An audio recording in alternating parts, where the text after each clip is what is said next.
آپ دیکھیں سرکار غوث پاک رضی اللہ تعالیٰ عنہ کی والدہ ماجدہ، اللہ اکبر، یہ بیان کرتے میری آنکھیں بھیگ جاتی ہیں۔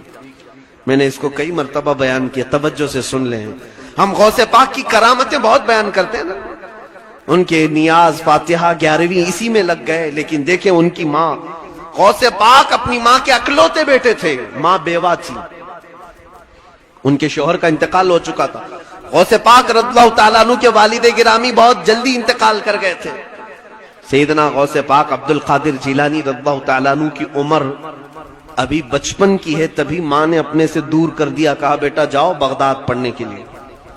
جیلان ایران میں آتا ہے آج بھی۔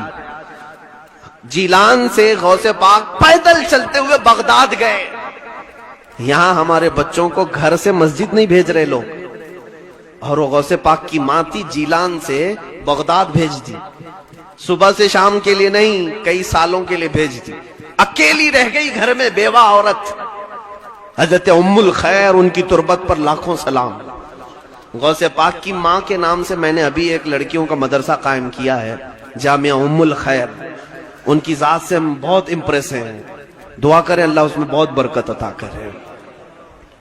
ماں کی تربیت تو دیکھیں آپ اپنے بچے کے لیے، غوث پاک کو بھیج دیا، 7 سال ہو گئے غوث پاک واپس نہیں آئے، ایک دن بھی نہیں۔ یہاں چھٹیوں کے لیے بچے لڑتے بھڑتے رہتے ہیں، کتنے ہیں، 6-7 سال کے بعد ایک تاجر جیلان سے بغداد گیا، اس نے پہچان لیا، عبد القادر تم اتنے بڑے ہو گئے، میں جیلان کا رہنے والا ہوں، لیکن بیٹا عبد القادر تمہاری ماں کا کچھ عطا پتہ ہی نہیں، خبر ہی نہیں وہ کیا کھاتی ہے کیا پیتی ہے، کیونکہ اتنا پردہ کرتی تھی کہ پڑوس والے بھی نہیں دیکھتے تھے غوث پاک کی ماں۔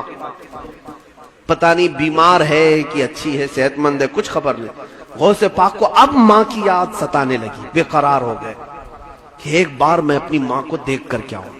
پڑھنے کے زمانے کی بات ہے، غوث پاک رضی اللہ تعالیٰ عنہ کہتے ہیں اسی رات کو میں نے سامان سمیٹا اور نکل پڑا جیلان کے لیے۔ کئی دن کا سفر تھا یہ۔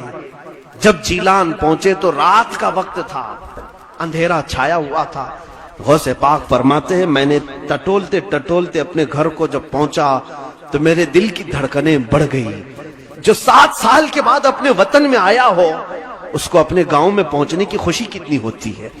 وہ اپنے گھر کو آئے، کہا ابھی دروازہ کھٹکھٹاؤں گا، ماں گلے سے لگائے گی، تھوڑی دیر محبت سے ماں کے ساتھ بیٹھوں گا، کتنے حسین لمحات ہوں گے۔ غوث پاک یہ دل میں خیالات لیے آئے اور دروازے کو دستک دیا، اندر سے آواز آئی، کون؟ ماں کی آواز تھی۔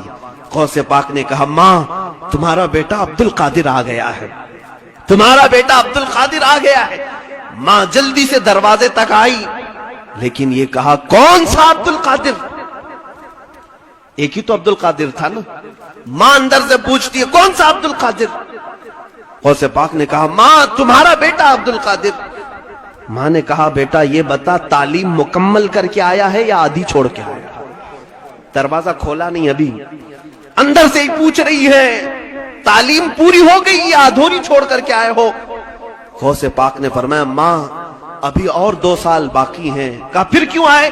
کہا تمہاری یاد بہت ستا رہی تھی، سوچا ایک آدھ دن ملاقات کر کے پھر واپس چلا جاؤں گا۔ اے ماں کل ہی میں بغداد کے لیے نکل جاؤں گا، بس تم سے مل کر کے جانا چاہتا ہوں۔ ماں نے کہا بیٹا عبد القادر الٹے قدم واپس جاؤ، تمہاری اور ہماری ملاقات انشاءاللہ قیامت کے دن ہوگی۔ دروازہ نہیں کھلا۔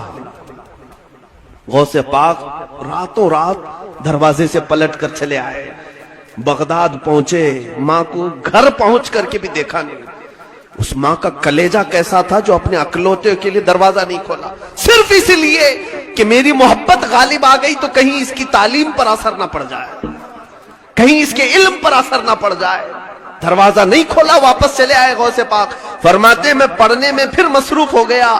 1 سال ابھی گزرا نہیں تھا کہ ایک تاجر آیا جیلان سے، تجارت کرنے والا، آ کر کے اس نے کہا عبد القادر تم ہی ہو؟ کہا ہاں۔ کہا 1 مہینہ ہو گیا تمہاری ماں کا انتقال ہو چکا ہے، ہم لوگ جنازہ کفن دفن کر چکے تھے۔ غوث پاک رضی اللہ تعالیٰ عنہ روتے رہ گئے۔ ان کی ماں نے جو کہا تھا بیٹا جاؤ تمہاری اور ہماری ملاقات قیامت میں ہوگی، غوث پاک کی ماں نہیں ملاقات کی۔ آج ہم اپنے بچوں کو یہ سوچتے ہیں ہتھیلی پر رکھ کر کے انہیں ڈاکٹر بنائیں، انجینئر بنائیں، ان کو فلاں بنائیں. ان کو جب تک آپ سٹرگل کرنا نہیں سکھائیں گے یہ کچھ نہیں بن سکتے. آرام طبیعت میں رہنا ان کو سکھا، جو مانگا دلا دیا، گاڑی دلایا، موبائل دلایا، سب چیزیں. پھر آپ چاہتے ہیں کہ ہیرا بن جائے.